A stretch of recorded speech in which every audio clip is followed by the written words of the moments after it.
Good morning friends. अभी हम आपको क्लास 9th का मैथ पढ़ाने के लिए लेके आया हूँ। हमने आपको जो है क्लास 9 का सब पढ़ा दिया है। अभी हम एग्जाम्पल 6, एग्जाम्पल 7, एग्जाम्पल 8 पढ़ाएंगे।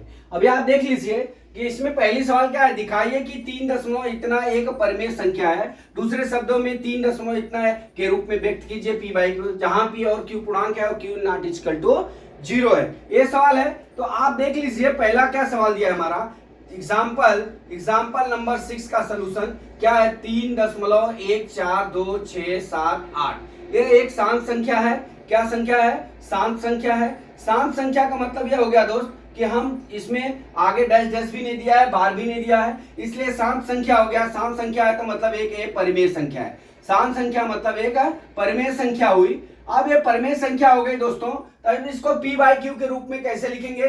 पी बाई क्यू के रूप में लिखने के लिए इसको हम पूर्णांक कर देंगे। तो 3.14267 डिवाइड बाई कितना कर देंगे, एक के आगे 1 2 3 4 5 6 जीरो बढ़ा देंगे, बराबर है कितना हो जाएगा 3 1 4 2 6 7 8 बटा एक के आगे 1 2 3 4 5 6 जीरो। तो दोस्तों ये हमारा जो है ये इस तरह से इसका ये हो गया, ये परिमेय संख्या हो गया। हमने पी बाई क्यू के रूप में भी लिख दिया। इस तरह से हम इसका प्रसार कर सकते हैं एग्जाम्पल नंबर 6 का। अभी आप आ जाइए एग्जाम्पल नंबर 7। अब एग्जाम्पल नंबर 7 में क्या दिया है, एग्जाम्पल नंबर 7 में क्या दिया है, एग्जाम्पल 7 में क्या दिया, दिखाइए कि 0.333 और 0 बार के पी क्यू के रूप में व्यक्त किया जा सकता है, जहां पी और क्यू एक पूर्णांक संख्या है, जहां q is not equal to 0। अब ये सवाल हल करने के लिए दोस्तों हम क्या करते हैं, पहले तो ये देख लीजिए ये जो है आवर्ती संख्या है। आवर्ती संख्या है, इसका मतलब ये हुआ कि हम इसका जो है, इसका मतलब ये हुआ कि एक 3 3 3 3 रिपीट हो रहा है, इसलिए हम लिख लिया 0.333 4 बार डैश डैश डैश कितना लिखा है 0.3 बार। इसका मतलब ये क्या हो गया, 0.3 बार का मतलब कि हम इस तरह से डैश डैश है तो लिख सकते हैं। अब इसको हम लिखने के लिए मान लिया कि इतना बराबर हमारा क्या है यक्स, 0.333 4 बार हो गया, बराबर हमने क्या मान लिया इसके बराबर, इसको यक्स मान लिया। अब इसको यक्स मानने के बाद हम इसको क्या करेंगे, पी और क्यू के रूप में व्यक्त करना है।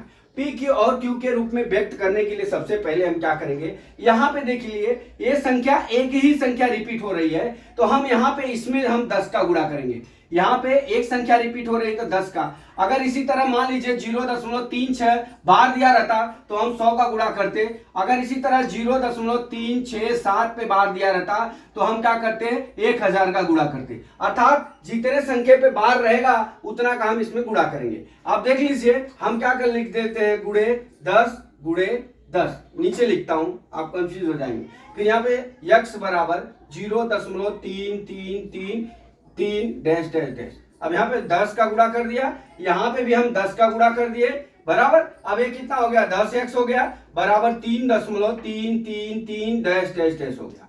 अब देख लीजिए अब ये इतना आ गया ना, ये संख्या को हमको जो 3.33 आया हमको इसके रूप में लिखना है, इसके रूप में लिखना है। तो हम इसके रूप में लिखने के लिए हम इसके बराबर क्या मान लिए हैं, यक्स माने हुए हैं। क्या मान लिए हैं, यक्स माने हैं। तो 10 यक्स प्लस 3 धन बराबर 0.33 बचेगा दोस्त, 0.33 बचेगा। यहां मैं लिख देता हूं धन कितना हो गया 0.333 डैश डैश।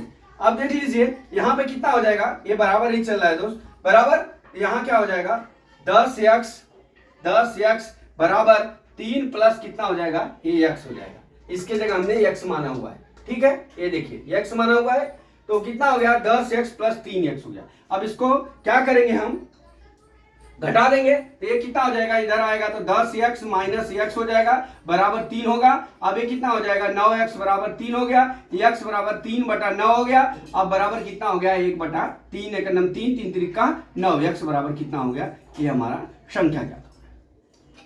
ये आशा करता हूं दोस्त ये समझ में आ गया। अब दूसरी सवाल एग्जाम्पल नंबर 8 में क्या है दोस्त, सेम सवाल ऐसा है लेकिन उसमें बार जो है ना 2 अंक पे दिया हुआ है, बार संख्या 2 अंक पे दी हुई है। तो इसको हम कैसे हल करेंगे, अभी आप देख लीजिए 1.272727 1.27 dash dash dash is equal to 1.27 bar दिया है। अब इसमें पहली संख्या में क्या था, एक बार बार दिया था, इसमें क्या है 2 बार बार दिया। इस साथ हम जो भी संख्या मानेंगे उसमें हम 100 का गुणा करेंगे। पहले तो दिमाग में फिट कर लेना है आपको कि हम किससे गुणा करेंगे, 100 से। इसमें एक बार था तो हमने 10 से गुणा किया, अब इसमें क्या करेंगे, हम 100 से गुणा करेंगे। अब इसको सोल्यूशन निकालने के लिए हम क्या करते हैं, इसके बराबर हम क्या मान लेते हैं, x मान लेते हैं। कितने बराबर, इतने के बराबर हम x मान लेते हैं। तो 1.2727 बराबर हम कितना मान लिए, डैश डैश डैश डैश बराबर x मान लिए। अब हमको इसमें x में हमको 100 का गुणा कर देना है, फिर बराबर 1.272727 डैश डैश डैश लिखना है। अब यहाँ पे भी हम 100 का गुणा कर देते हैं, यहाँ पे भी हम 100 का ही गुणा करेंगे, जितना लेफ्ट साइड में करेंगे उतना हम राइट साइड में करेंगे, बराबर। अब ये 100 का गुणा कर दिए तो यहाँ कितना हो जाएगा, 100x हो जाएगा, बराबर यह कितना हो जाएगा 127.2727 डैश डैश डैश, बराबर। जब 100 का गुणा होगा तो 2 पॉइंट जो है दाहिने तरफ खिसक जाएगा उस साइड। अब इतना हो गया। अब देखिए, अब इस संख्या को आप देखना ध्यान से, अब हमारा ये संख्या को हमको किसके रूप में लिखना है, ये जो संख्या है मानी हुई है इसके रूप में लिखना है। अब इस रूप में लिखने के लिए हम 126 में 126 में 1 जोड़ेंगे तो ही 127 होगा। अब यहाँ पे हम क्या कर देते हैं, हम यहाँ पे देख लीजिए, ये 100x है, 100x बराबर कितना हो जाएगा 126.1.2727 डैश डैश डैश। देख लीजिए, हमने कुछ नहीं किया, 127 को हमने 126 लिख दिया, इतना लिख दिया। अब इधर देख लीजिए, इधर आइए, यहां कितना हो जाएगा 100x हो गया, बराबर कितना हो गया 126 प्लस कितना हो गया x हो गया। इसके बराबर हमने x मान लिया है, ये है, तो हमने x लिख लिया। अब इसको पक्षांतर करेंगे तो 99x हो जाएगा, बराबर कितना हो जाएगा हमारा 126 हो जाएगा। अब x बराबर 126 बटा कितना हो गया हमारा 99। अब इसको काटिए, 3 चौका 12, 3 दूना 6, 3 त्रिका 9, 3 हो गया। फिर इसको काटिए, किससे, 3 से काटिए, 3 एकम 3, 3 चौका 12, 3 11, कितना हो गया हमारा 14/11। कितना हो गया 14/11। इस तरह से हम इसका सलूशन निकाल सकते हैं, बराबर दोस्तों। तो आशा करता हूं कि आपको एग्जाम्पल नंबर 6, 7, 8 समझ में आ गया होगा। तो दोस्तों, अगर समझ में नहीं आए तो आपको हमको कॉल कर सकते हैं, मैसेज कर सकते हैं, मैं आपको समझा दूंगा।